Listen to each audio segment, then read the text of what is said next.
গোটেইবিলাক ইংলিছ স্কুলখন profit making তেওঁলোকৰ পৰাতো চৰকাৰে ল'ব কিন্তু নামঘৰ গীৰ্জা মছজিদ বা যিমান আছে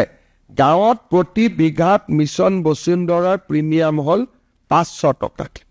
গতিকে ইয়াতে আকৌ মানুহক এটা ভয় খুৱাই দিছে যে 2.5 লাখ টকা ল'ব গতিকে মই ভাবো যে আনভেৰিফাইড নিউজ কৰিব নালাগে গুৱাহাটী বা আন জায়গাত যদি প্ৰফিট মেকিং স্কুল আহে বা প্ৰফিট মেকিং অনুষ্ঠান আছে তেওঁলোকৰ কাৰণে আমি ফুল ফিজ ল'ম কিন্তু আমাৰ গাঁৱৰ নামঘৰ স্কুল অনুষ্ঠান প্ৰতিষ্ঠান এই গোটেইবিলাকে মাত্ৰ মিছন বসুন্ধৰাত প্ৰতি বিঘাত 500 টকা দিব লাগে তাতকৈ দিব নালাগে আৰু সেই 500 বিঘাও আমি ডাটা ঠিক কৰি দিওঁ আমাৰ এমএলএ মন্ত্ৰীসকলে ডাটা ঠিক কৰি দিয়ে গতিকে এই ক্ষেত্ৰতো উদ্দেশ্য প্ৰণোদিত বাতৰি কিছুমান উলিয়াই থকা হৈছে মই ভাবো যে এইটো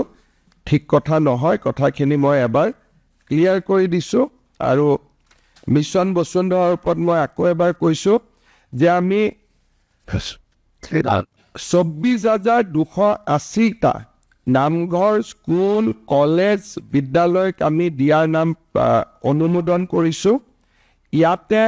আমাৰ যিমানখিনি অনুষ্ঠান আছে গাঁৱত তেওঁলোকে মাত্ৰ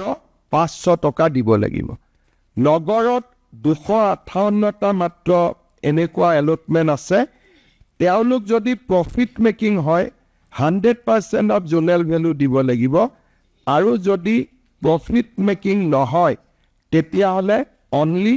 30% অফ দা জোনেল ভ্যালু দিব লাগিব তাকো দুটা ইনষ্টলমেন্টত দিব গতিকে গাঁৱৰ ক্ষেত্ৰত 500 টকা আৰু আমাৰ নগৰৰ ক্ষেত্ৰত যদি নামঘৰ হয় কিবা হয় তেতিয়াহলে নগৰৰ ক্ষেত্ৰতো আমি মাত্ৰ 50,000 টকা ৰাখিছো গুৱাহাটীৰ ক্ষেত্ৰত তাকো দুটা ইনষ্টলমেন্টত আৰু দিয়াখিনিও যাৰ 258টা কেছ আছে যিখিনি প্ৰফিট মেকিং নহয়